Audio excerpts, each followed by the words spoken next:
Dalim Sunbeam group of school and hostel Rohania Varanasi के multipurpose hall में times capsule के उद्घाटन समारोह हेतु पत्रकार वार्ता का आयोजन। वाराणसी में संस्था के अध्यक्ष डॉक्टर प्रदीप बाबा मधोक ने पत्रकार बंधुओं को संबोधित करते हुए कहा कि मैं आप सभी को ये बताते हुए बड़े ही हर्ष और गर्व के अनुभव कर रहा हूं कि टाइम कैप्सूल का उद्घाटन दिनांक 21 फरवरी 2024 दिन बुधवार को सलीम सनबिन स्कूल के रोहनिया शाखा में करने जा रहे हैं, जिसमें भावी पीढ़ी के लिए डालिम सनबिन स्कूल की यादें, दस्तावेज, तस्वीरें, कलाकृतियां, विद्यार्थियों की अनेक गतिविधियां एवं वर्तमान शिक्षा प्रणाली तथा अन्य लोगों के दस्तावेजों को शामिल किया गया।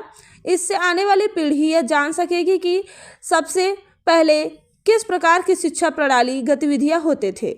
यह कैप्सूल अगले 100 वर्षों के बाद यानी सन 2124 में खोला जाएगा। बताते चले कि इसी क्रम में उपस्थित पत्रकार बंधुओं ने संस्था के अध्यक्ष महोदय से टाइम्स कैप्सूल के विषय में विभिन्न प्रश्नों के माध्यम से जानकारियां हासिल की। अंत में संस्था की निदेशिका श्रीमती पूजा मधोक ने पत्रकार बंधुओं को संबोधित करते हुए कहा कि मुझे आशा ही नहीं पूर्ण विश्वास है कि आप सभी पत्रकार बंधु काशीवासियों के साथ पूरे उत्तर प्रदेश के जनसमूह को इस महत्वपूर्ण विषय को अपने प्रतिष्ठित समाचार पत्र के माध्यम से अवश्य पहुंचाएंगे।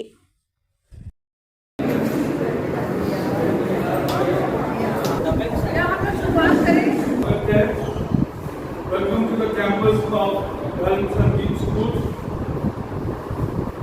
हम सब आज बहुत अलग कॉज के लिए, सामाजिक कार्य के लिए जुटे हैं।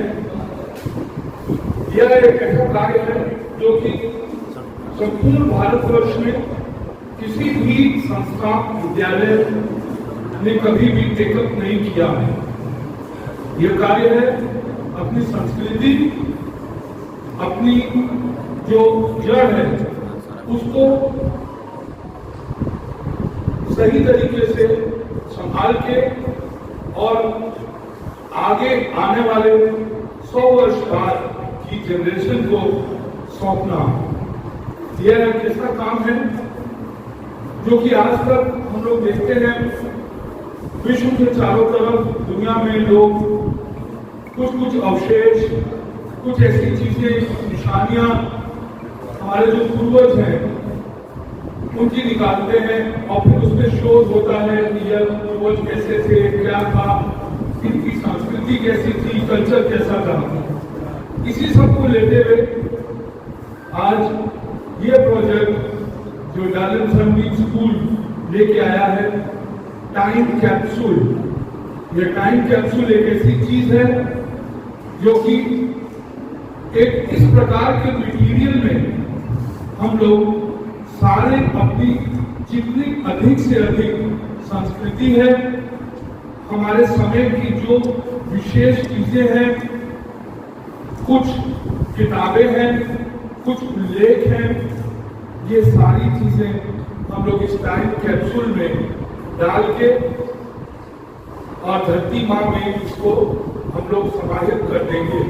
फरवरी के दिन उसके ऊपर लिखे गए निर्देश अनुसार इस टाइम कैप्सूल को खोलेंगे लोग, जो उस वक्त की जनरेशन है। उसके अंदर कुछ विशेष किताबें भी हम लोग, उल्लेखनीय किताबें जो आज के युग की हैं, वो इसमें डाल रहे हैं। अमृतलाल मधोक ईश्वर के नाम से जो कविताएं और लेख लिखते थे, उनकी किताबें भी उसमें हैं। साथ साथ आज राम मंदिर पे बहुत ही उल्लेखनीय किताबें श्री हेमंत शर्मा जी ने लिखी हैं, उनकी भी कुछ किताबें इस टाइम कैप्सूल में है। कुछ एक ऐसी किताबें हैं जो कि आज के जो लीगल सिस्टम है उसके ऊपर लिखी गई है कि इस वक्त का सन 2024 और सन 2024 के आसपास का कैसा माहौल था, जस्टिस कैसे था, लीगल सिस्टम कैसा था, सो दैट 2124 के लोग जो इसको निकालें तो वो इससे प्रेरणा ले सके इन सब किताबों से। उसके अलावा इस पूरे प्रोजेक्ट के जो इंचार्ज हैं, हमारे विद्यालय के एडिशनल डायरेक्टर मिस्टर माहिर मधोक, इन्होंने किया है। आज प्रेस कॉन्फ्रेंस एक ऐतिहासिक चीज़ को समाहित स्मृति में लाने के लिए किया गया है। ये कोई कमर्शियल प्रेस कॉन्फ्रेंस नहीं है, ये एक ऐसी प्रेस कॉन्फ्रेंस है जो कि आने वाले हमारी जो जनरेशन हैं, जो सक्सेसर्स हैं, उनके लिए ये बहुत महत्वपूर्ण है। आज मैं ये बता रहा हूँ, हम लोग डायमंड सनबीम स्कूल के कर्तव्यों द्वारा एक ऐसा टाइम कैप्सूल बना के धरती के अंदर समाहित कर रहे हैं, जो कि आज का काशी, पुराना काशी, ये सबको मिला के और आज की जो जनरेशन है उनके विचार मिला के, ऐतिहासिक भी, इमोशनल भी, भूगोलिक भी, ये सब कुछ हम लोग ज़मीन के नीचे 10 फुट नीचे अगले 100 वर्ष के लिए कल की तारीख में हम लोग डाल रहे हैं, जिसका टाइम कैप्सूल जिसको बोलते हैं बना के। ये वैज्ञानिक तरीके से एक टैंक बनाया जाता है जिसकी आयु कम से कम 200 वर्ष हो, और उसके ऊपर लिख दिया जाता है कि इस ढक्कन को या इस कैप्सूल को आप 100 वर्ष बाद इस तारीख को खोलिए। इसके करने के पीछे मंशा ये होती है कि आने वाले जो हम लोग की जनरेशन है, जो आने वाली पीढ़ियां हैं, ये जाने कि क्या था काशी, क्या थी ये दुनिया, इसकी सोच कैसी थी, पहनावा कैसा था, मनुष्य कैसे थे हम, उनकी संस्कृति कैसी थी, ताकि वो इसको लेके आगे जा सके।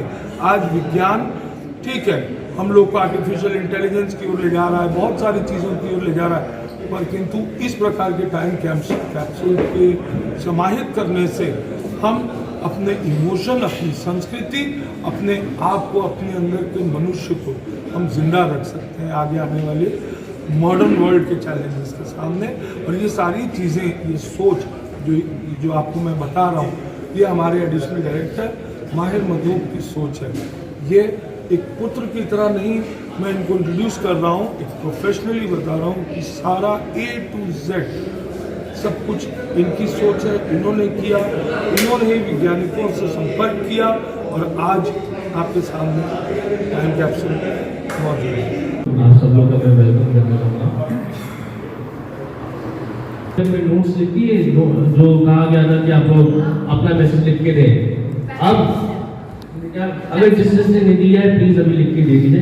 मैं क्यों बोल रहा हूँ, आज से 100 साल बाद आपकी फ्यूचर जनरेशन आज जो आपने मैसेज लिखा है वो पढ़ेगी, आपने उनको क्या मैसेज लिखा है वो पढ़ेगी। एक और चीज सोचिए, अगर आज से 100 साल पहले अगर हमारे पूर्वजों ने इस चीज को डाला होता तो कितना अच्छा लगता, हम लोग उसको निकालते और आज उनके हाथ से लिखी हुई चीज हम लोग पढ़ते या उनका दिया हुआ मैसेज। उस टाइम वीडियो तो नहीं था, लेकिन 100 साल बाद वीडियो होगा तो हमारे आगे वाले लोग वीडियो भी देखेंगे। उन्होंने NVMe ड्राइव यूज की है जिससे डेटा जो होता है वो 100 साल बाद भी पूरा प्रॉपर सिक्योर रहे, क्योंकि वैक्यूम में जा रहा है।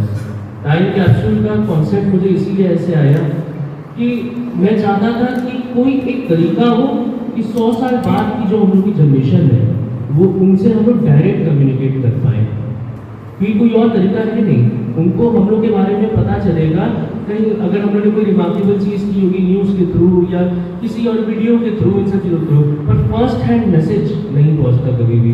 इस टाइम कैप्सूल के थ्रू पहुंच रहा है। हम लोग पूरे बनारस को इसमें डाल रहे हैं, बनारस का मैप डाल रहे हैं, आज की हम लोग करेंसी डाल रहे हैं, बनारस को बनारस क्यों बोला जाता है उसके बारे में डाल रहे हैं। मेरा नाम माहिर मधूब है, मैं डायमंड सनबीम स्कूल से एडमिशन डायरेक्टर हूँ। क्या कॉन्सेप्ट आपने उतारा है, इस पर क्या डिफरेंट है? सर हम लोग टाइम कैप्सूल कर रहे हैं, जैसे कि हमारे प्रेसिडेंट सर ने बताया, हम लोग सोशल सर्विस है। सोशल सर्विस का ये इमोशनल सर्विस है। हम लोग बनारस के लिए कुछ करना चाहते थे, हम लोग बनारस को प्रिजर्व करना चाहते थे। बेसिकली आज से 100 साल बाद बनारस दुनिया की टॉप 10 सिटीज़ में से एक होगा, और ये सबको पता है, ये सब लोग बिलीव करते हैं। तो वो वहाँ तक पहुँचा कैसे? आज के लोगों की वजह से, आज की सोच की वजह से। तो आज की सोच हम लोग एक बॉक्स में डाल के उसको ज़मीन के अंदर डाल रहे हैं, और ये सोच 100 साल बाद हम लोग की फ्यूचर जनरेशन हमारे मैसेजेस, हमारे लेटर्स, हमारी वीडियोस निकालेगी और आज के लोगों के बारे में जानेगी। और उस टाइम उनको रियलाइज़ होगा कि बनारस टॉप 10 सिटी में पहुंचा कैसे, आज के लोगों की वजह से और आज की थिंकिंग की वजह से। ये आज की थिंकिंग आपकी फ्यूचर जनरेशन, हम सब की फ्यूचर जनरेशन के लिए हम लोग मैसेजेस डालते हैं। ये कॉन्सेप्ट कहाँ से आया आपके माइंड में और इसे एकदम लेवल पे लाने के लिए कितनी मेहनत करनी पड़ी? सर ऐसे माइंड में तो मुझे रैंडमली आया था, क्योंकि मैं चाहता था कि टाइम मशीन और ये सब चीज़ों के बारे में हम लोग पढ़ते रहते हैं, टाइम ट्रैवलिंग के बारे में। पर टाइम ट्रैवलिंग करेंगे कैसे? सबसे इजी तरीका क्या है?